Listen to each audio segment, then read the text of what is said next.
So this talk's going to be an overview of just hardware in general, what I've seen over the past couple of years. If you have any questions, I totally can't see you with these lights, so yell. But we'll get started. So, I'm Josh. I'm a founding member of Atretis. We basically I do hardware. Someone ships me hardware, I reverse it, I look at it, I send it back with a bill. It's a lot of fun.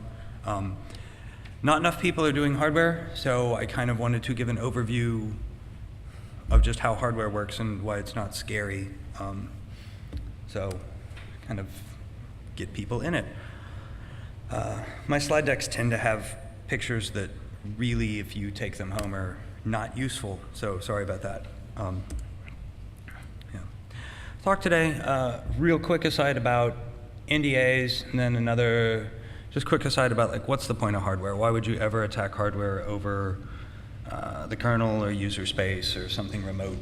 And then we'll get into a little bit of a history lesson and then just kind of flow through as much hardware as we have.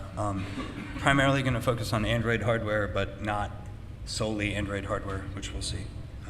And if we have time, we'll get to system on chips and bootloaders and all the trust chain stuff. If we run out of time, I will be covering that tomorrow in a workshop, going much more in depth anyway. So when you start doing security research, NDAs seem really cool. They're like, sign this piece of paper and we'll totally give you prototype hardware and prototype software and early entry stuff, and it's really awesome. And then you realize after you've signed 10 or 12 that you can talk about fuck all publicly. So yes, I've never signed an NDA with Sony, HTC, or LG, so we can be a little more flamboyant with what we talk about there. Nokia, Qualcomm, BlackBerry don't quite own my soul, but we'll have to be a little careful what I talk about on stage. And then if there's a vendor that you know makes cell phones that is not on that list, please don't ask me specific questions while I'm up on stage. How about that? So why do we care about hardware? This is pretty much the beginning of every week of my life over the past couple of years. Someone ships me something, I clean the rest of my desk off, and I get the screwdriver out, I take it apart, I do a tear down, and then I try to pop it. That's an Amazon Kindle Fire of some sort. We'll talk about it later. But why do we care, right? So sometimes you're poking at things, random things, and you really just want code exec, right? At the end of the day, that's the fun stuff. So sometimes you can get it through software. Sometimes you need to reverse the software to figure out where you're going to get code exec at. Hardware is just another way to get in, right? It's another way to get debug access. You're basically at that point looking for some sort of JTAG or some other debug access point. Sometimes you have a platform that you really just want a forensic quality OS dump because you want to be able to reverse Windows Mobile, right?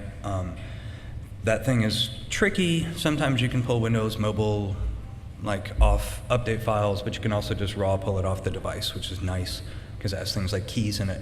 Yeah, and that's the other thing you want to do with hardware is actually go after crypto keys. Typically they're locked in places that you're not supposed to be able to get to, but you know the hardware can, so you want to see what those keys are so you can decrypt things. And pretty much when I'm looking for things, I'm looking for, at least as far as the talk today, I'm looking for JTAG or debug, looking for direct NAND access, and then any way I can manipulate the bootloader. Just how do I get into the device and start mucking around? So as an aside, I think hardware is really pretty.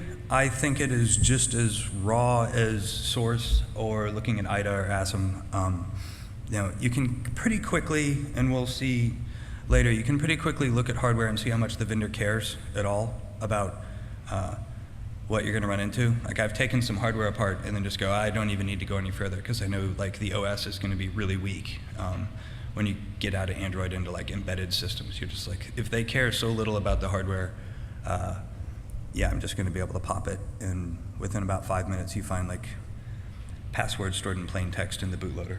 And the other nice thing about popping hardware is it's not patchable. Like some of the work I've done on Qualcomm chipsets, like they are in billions of phones worldwide, and when they get patched is when people decide that they need to buy a new phone, right? So they've got a nice long shelf life.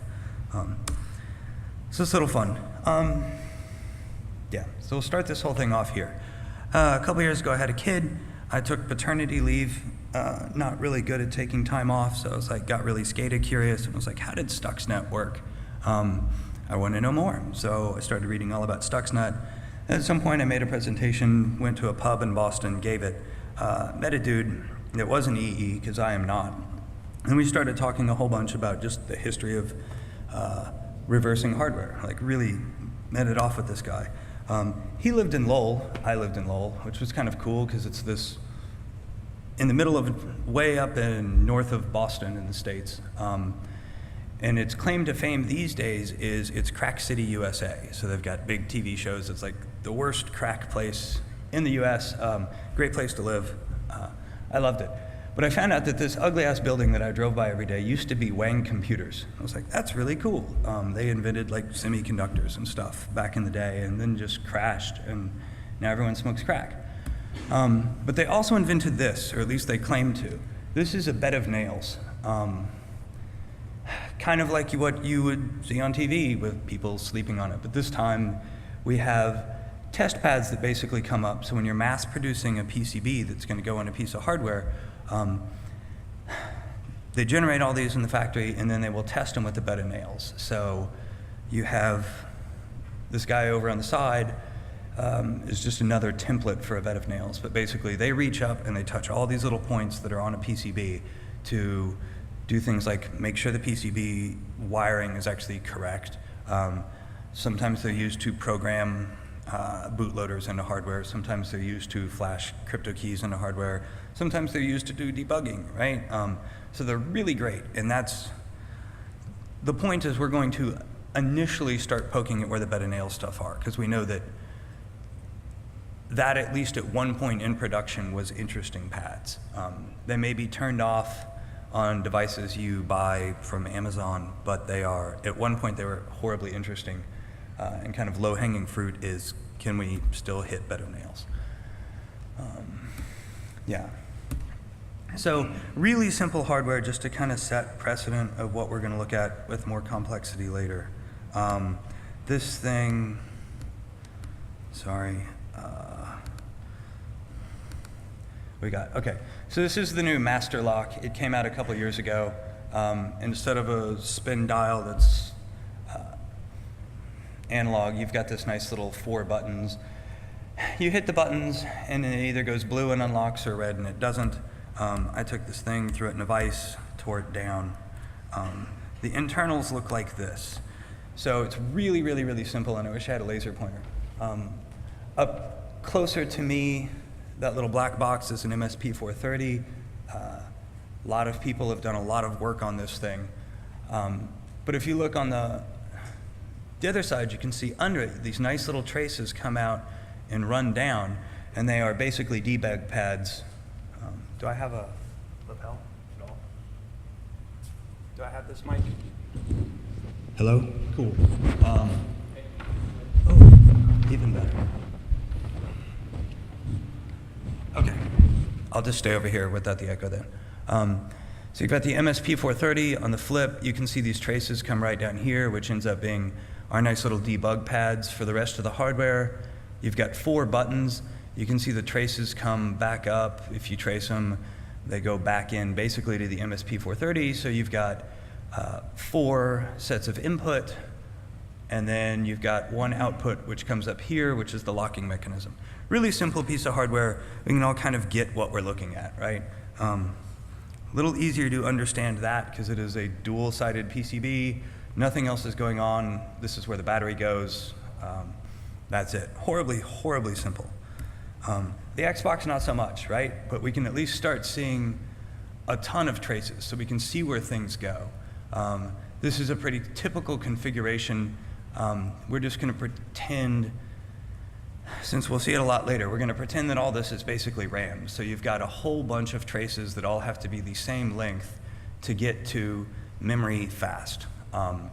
You've got your main processor, and then you come down here. This ends up on the Xbox. I don't remember. This is probably the graphics processor. That thing may be. I don't remember. But you know, what we're going to end up looking at for the most part is hardware that falls somewhere in between in that complexity when we're talking about cell phones. A nice surprise that you'll see with some hardware, this is probably the best example I've seen. Again, basically you've got memory that you want to access really fast, so you can see all these nice traces broken out. This is the Samsung Chromebook that came out a couple of years ago. So if you want to see actually what data is coming in on the bus to the chip to be processed, all these lines are, I'm hoping y'all can see them out there. They're all really easy to just tap, and then you've got raw access to everything that's coming in. That's pretty cool, and you don't see it normally. Normally what you see is a flat PCB right here where they've masked over all the traces and you can see basically nothing. This will be our first foray into Android in general. This beast is the Qualcomm development board, one of the first editions that they made. It's basically a fully functional cell phone. You've got a touch screen, you've got an old number pad because at some point they didn't think touchscreens were going to be the wave of the future. You've got a battery, so you can actually unplug this thing. It's got a baseband in it that plugs in. So you can literally make phone calls from this, which is awkward to hold up to your head because it's about the size of a laptop. But it is a fully functional phone. It has tons of nice debug rails. It's got JTAG like built in. So it is released by Qualcomm to show people how to make a cell phone that uses their chips. And it's extensible enough that people that are building hardware can also like build hardware to plug in and make sure that their new camera works or whatnot. When you're starting to get into just how Android hardware works, these things are golden because they're really, they're meant to be understood. So they're a nice segue in. But at some point, Qualcomm kind of stopped doing those and started making phones. I guess as an aside, everyone is aware Qualcomm is like the biggest system-on-chip manufacturer for phones, I think, in the world. I think they've got like 60% global market penetration right now. So if you're talking mobile, especially in the States, you're definitely talking Qualcomm. Pretty much the rest of the world until you get to Asia, they are the be-all, end-all, though they're losing market share right now, which is interesting. So anyway, they build this. This is basically a dev platform. It looks like a normal phone. You start taking it apart, and they've got everything that you would be using for a normal phone in there. The cool thing is their chips, which are normally hidden pretty heavily, actually are open on this device, so you can take the back off and see all the resistors. They're already giving you JTAG because this is a development device, but you can also see how they're throwing caps and resistors under the thing. So understanding how this flow works when we get to an actual live device, like, okay, I can kind of see where maybe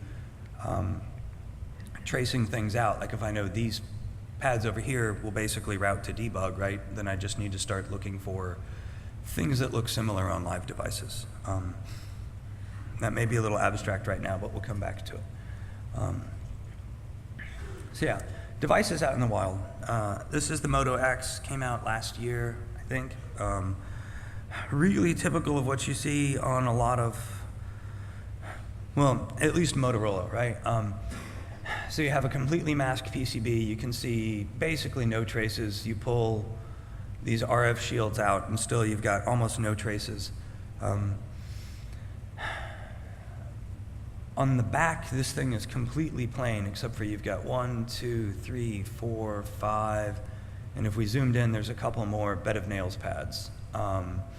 Miraculously, those will give you JTAG access because there's, that's where they put them. They were live for a bit, and then they turned them off in software, and then last time I looked with the new system update, they were live again. So that's kind of cool.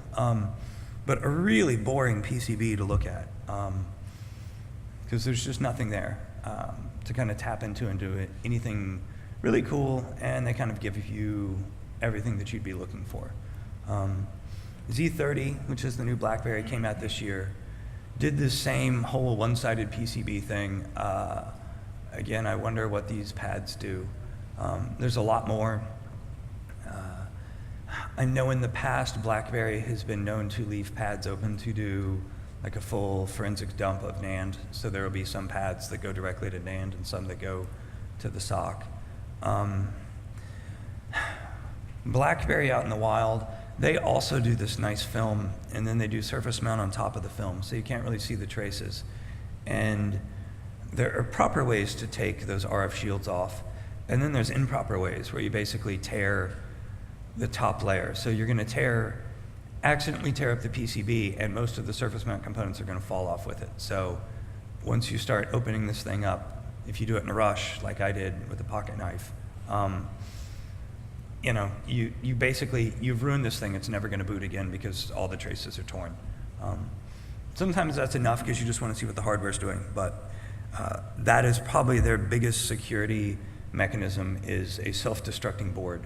And it's something that's, in the industry, it's really trivial to get around unless you're just in a rush. HTC One, this thing was horrible. You can't get to this board unless you fully destroy the phone. It's like a unibody design. It's nasty. You basically tear up $600 to get to the board to get a picture. And you get to a picture and I'm like, God, that is ugly. I realize why they hid it so well. It's really, really, really busy. Just from a quick glance, like if you just aesthetically look at it versus like the BlackBerry. I mean, that looks like good, clean design. Someone spent a lot of time trying to at least make this functional. It seems like someone thought about it for a while. HTC One is just kind of chaotic and ugly. I haven't poked at this long enough to actually find debug on it because I really just opened it up to take a picture for these slides. But on the back, it's just a solid slab of ground plane. Kind of, again, a little uglier and boring piece of hardware. To give context, the sexiest hardware that I've torn down recently, right? This thing is tiny, tiny, tiny compared to all the Android competitors. It's really, really dense. It's dual-sided. I don't even know how many layers thick the PCB is off the top of my head, but I mean, Apple is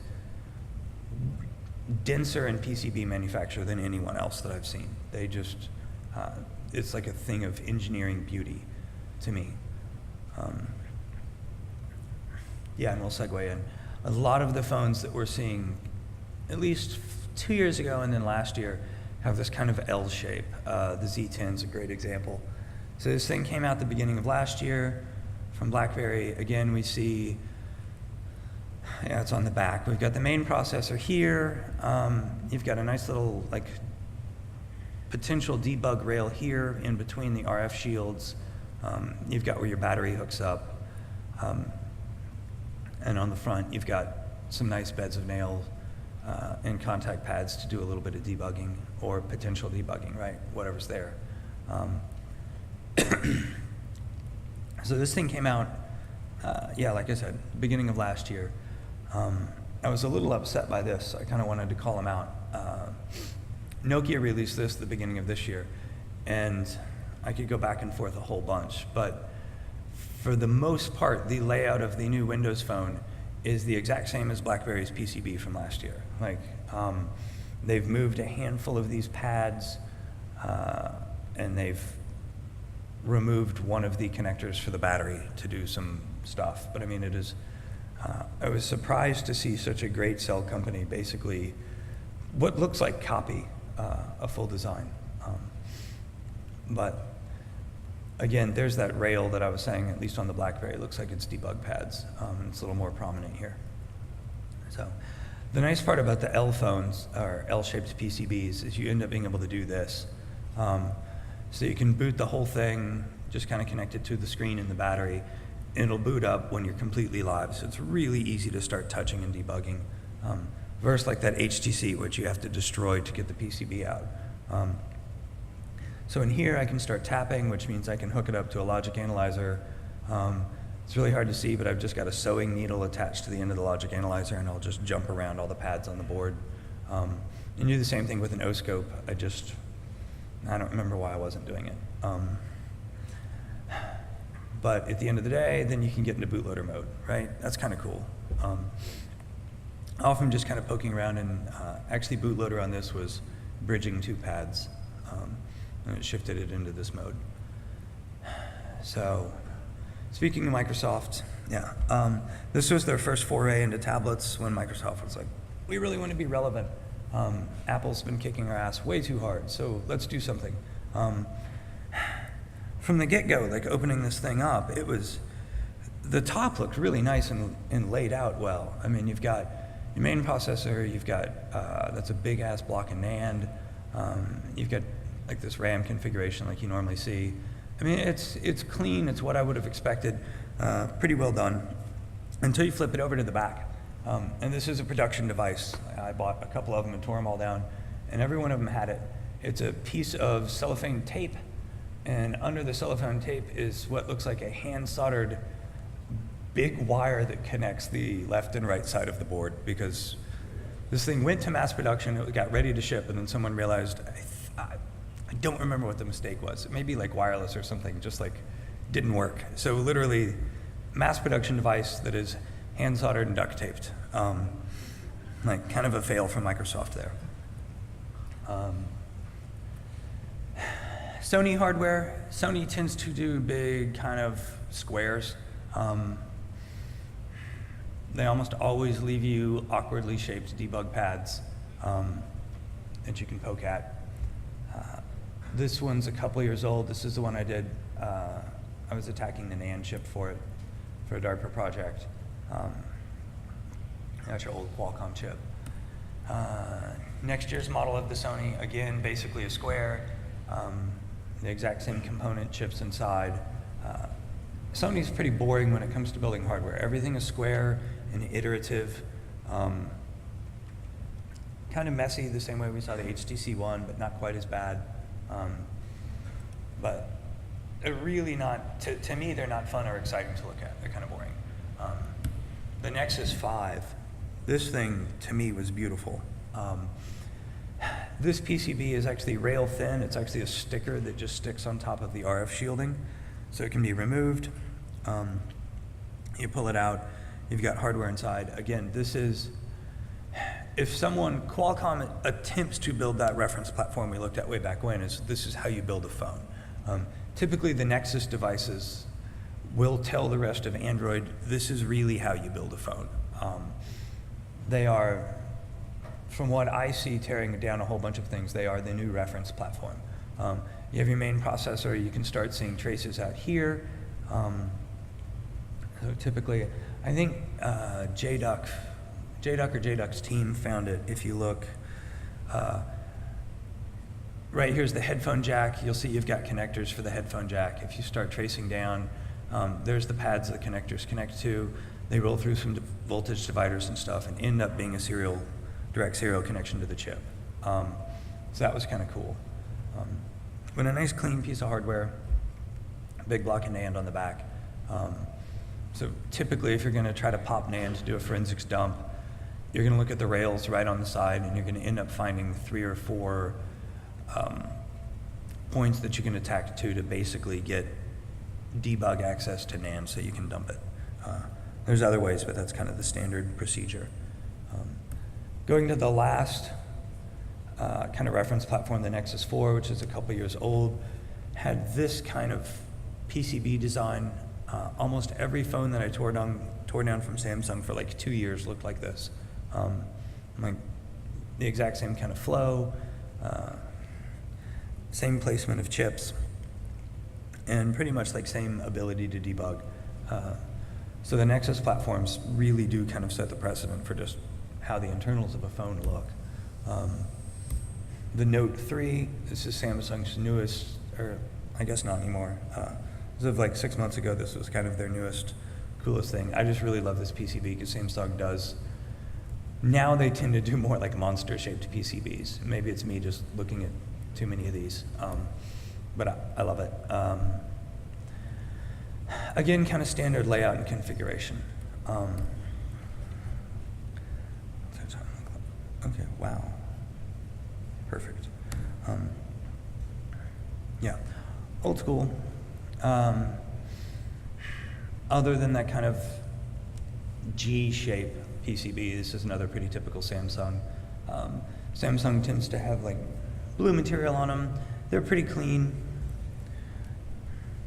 Yeah, and again, block and AND Qualcomm chip. So what I was hoping to take away, and hopefully I didn't just lose you with a whole bunch of vacation pics, is if you start playing with Android hardware, what you're going to notice is Motorola almost always tends to make one-sided boards. The back of the board almost always has JTAG. Samsung likes really dense boards, really kind of non-Euclidean shapes, really awkward, trying to pack as much into a small platform as possible.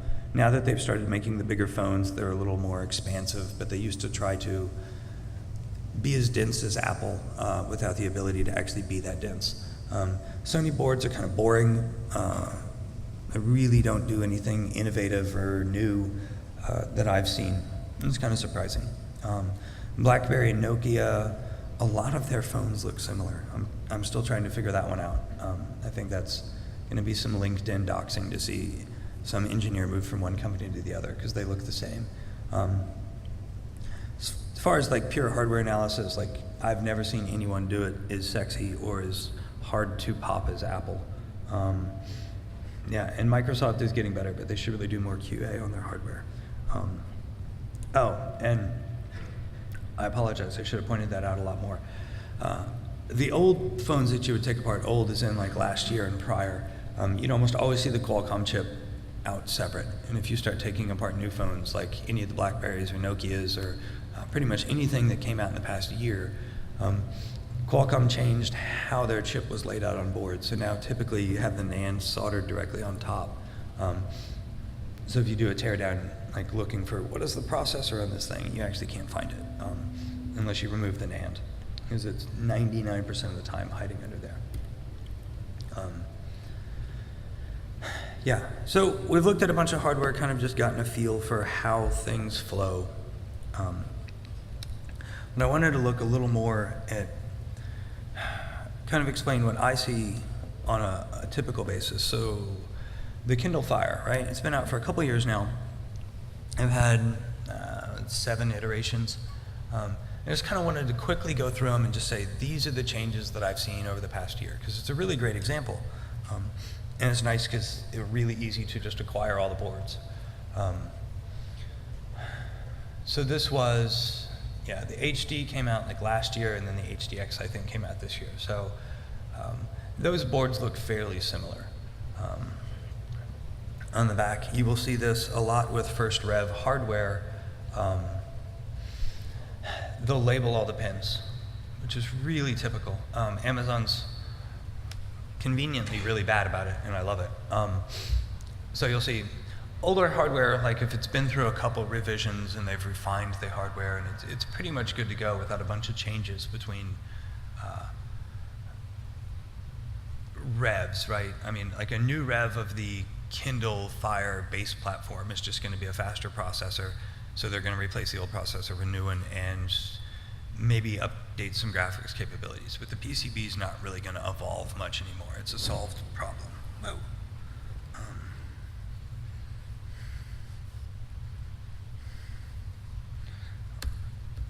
But in new hardware, you see a lot of, like, these things are coming back from the field, it's broken, what the hell went wrong? So they go ahead and label a lot of the debug pads, which makes life really, really, really convenient. So here's the PCB from the first Amazon Fire. And again, V2 came out like 9 months later, looks really identical. They didn't do much. They changed the NAND in general basically was just a little bit bigger. They iterated the Qualcomm chip that's hidden under there, 1 or 2 other things, but not much. So iterative process, and then again on the back, you see First Rev board, a ton of pads for potential debugging and figuring out what the hell's going on. Rev 2, again, they've removed some of them. They threw 1 chip on the back, but for the most part, it's the same board. That's pretty typical. It's what you'll see in a lot of Android devices that are like, here's the iPhone, or no, Apple's never done it. here's Samsung Galaxy Nexus 1, Nexus 2, whatever. If it's an iterative process, basically your board's going to look like the last one, 90% of the time. They moved into HD last year. This was the first rev board. Again, they're calling out every single pad. This is glorious because someone accidentally dumped what all these pads are in a nice PDF online. So if you're quickly trying to figure out what's going on, you know their numbering scheme. 9 months later, they release a new version. Pretty much on top, we have the same layout, right? I mean, they've shifted it down a little bit. They have done some hardware changes, but the back is like clean now. Nothing's really labeled. There's a handful of small things that are labeled, but 90% of it's not.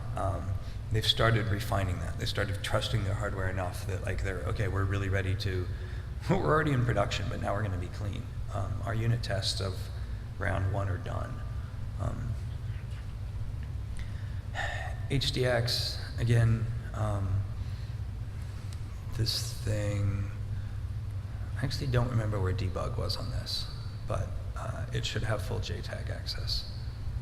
I will post where soon when I remember. So, okay, we have like 20 minutes left? Perfect. Cool, SoCs and bootloaders. So, oh, wow. Okay. So we looked at a whole bunch of hardware, went a little in depth, just trying to give a broad overview of like, this is what I see. At the end of the day, everything's running a Qualcomm chip in my world. So this is the what's internal to the Qualcomm chip. It's a full system on chip design. So internally it has,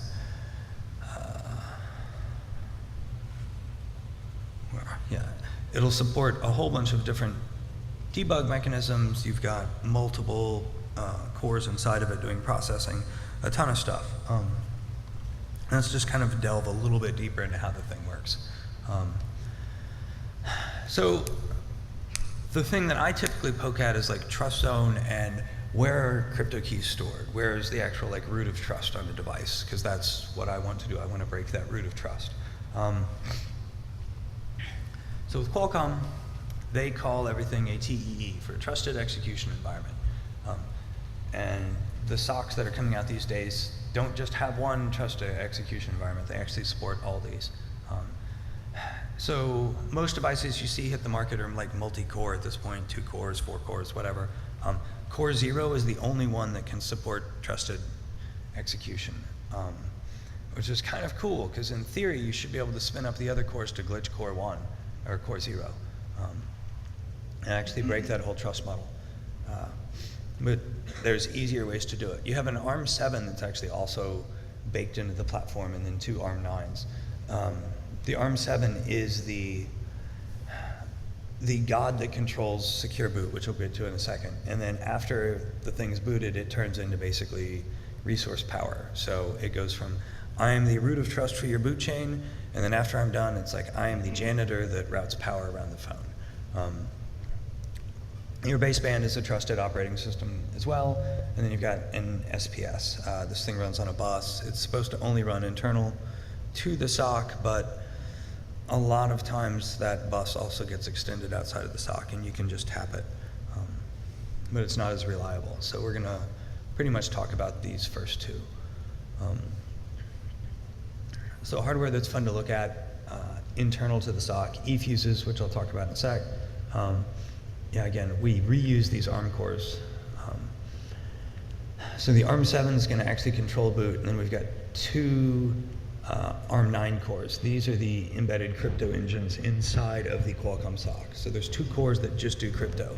And the way the hardware, in theory and how it's marketed, works is you have one ARM9 that's called Crypto Engine 1, and it is latched into where your crypto keys are on the phone.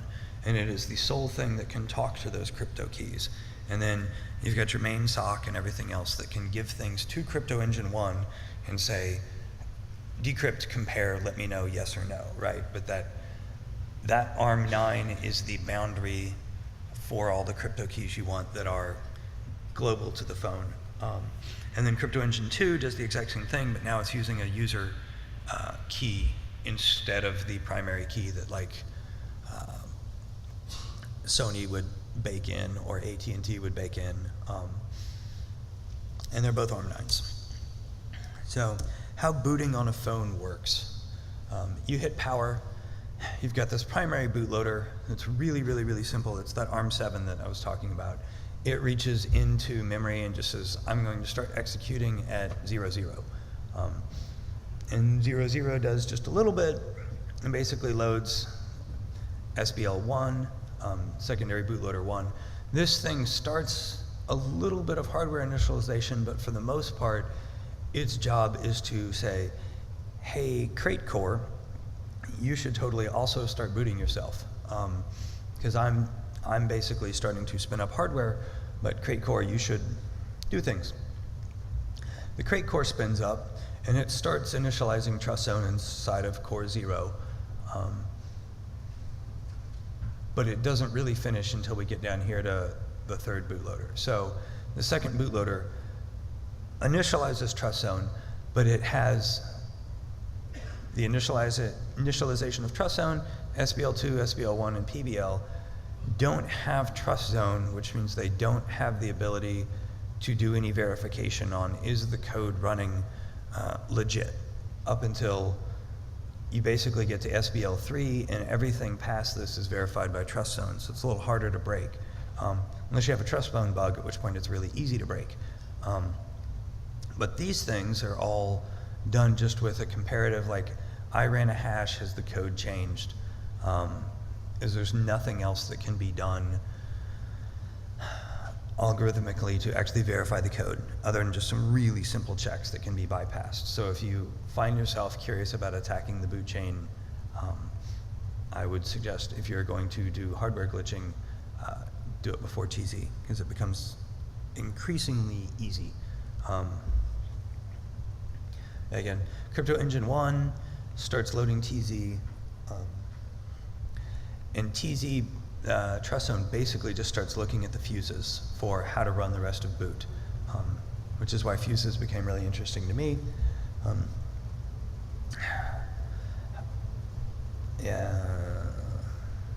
In theory, you can buy the hardware to debug trust zone independently, but whenever you ask Qualcomm or anyone else for that hardware, no matter how big of a check you're willing to write, they basically say, here's our lawyers, no. But the whole thing is eFuse controlled, and you can actually shove your whole phone in like an emergency download mode, which will bypass all security. So how fuses work in general.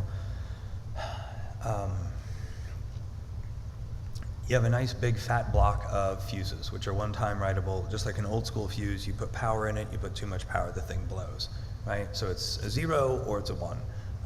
You can only blow it once, unless you are really awesome.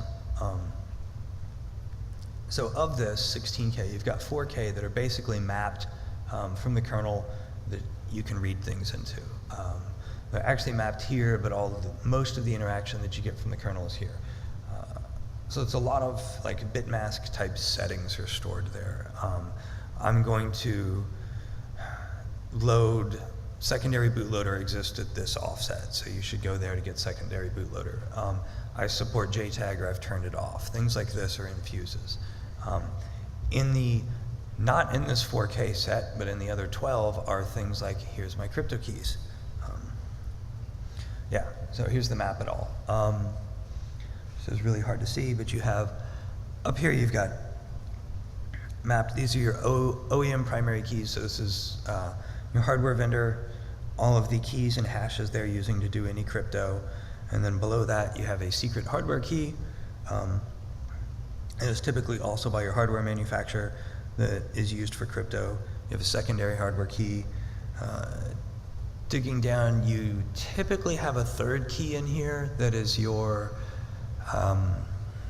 service provider will try to burn in, and they've got a bunch of other places, but they will, you basically have a ton of crypto keys up top, and then you start having configuration. So this starts being the block, if I remember right, that gets mapped into that 4K that you can read, and like your IMEIs in here and things of that nature. And you have a whole bunch of reserve stuff and a whole bunch of things that are just like Qualcomm's like, use it however you want, we don't care. You have this red section is basically a huge bit mask of can I write and can I read to different parts of fuse. So if you could, in theory, change these, then you can change your permissions everywhere else. And like I said, you've got primary keys, secondary keys loaded in there. Yeah. I've never actually seen this burned out in any phone, but you should have a crazy huge nice private key that you as an end user can burn. Most devices that ship from the manufacturer, like Sony, Samsung, everyone else, they blow the fuse to basically turn JTAG off. The Qualcomm documentation says you should probably turn that off before you mass produce, so they do. The cool thing is there's another fuse right next to it that you can blow to re-enable JTAG. And Qualcomm's like, yes, you can do this. So if someone sends you hardware back, you can blow it, and that way you can debug it and figure out what's going on. There's a third fuse that then turns it back off, and it's off permanently. And Qualcomm says, we provide this option, but you really, really, really should never blow it. And I've never seen it blown in the wild. And there's a whole bunch of free space in there again that you could write your own crypto keys if you wanted to start trying to use at least the fuses to do store some data, because it is hard to get to, but not impossible. And if you wanted to, I did post some nice code. I thought, yeah, here we go. So if you start poking around in the kernel, which I'll get to tomorrow in a lot more depth, but if you wanted to know how to read and write fuses, I've got code on GitHub that'll do it. So basically, most of this is commented out, because if you just pulled it down and ran it, you're going to brick your phone and turn all 16K basically into Fs, and the thing's not going to boot anymore. But it is a full layout of this is how ye shall read all the fuses, and this is how ye shall write all the fuses, which is a fun little experiment if you wanted to actually start poking harder at how they work. I know there's like about 8K worth of fuses that I have no idea how to, or what they do when you manipulate them. So I've been trying to figure out how to fuse or fuzz the hardware without buying, hundreds of thousands of phones and trying to blow them one at a time. There's got to be a better way to fuzz it, but it's a one-time pop. So at some point I will have an answer to how to do that, but not today. Yeah, and there's an article in Pocker GTFO about the fuse work. In conclusion, like 100 slides, 45 minutes, awesome. Thank you.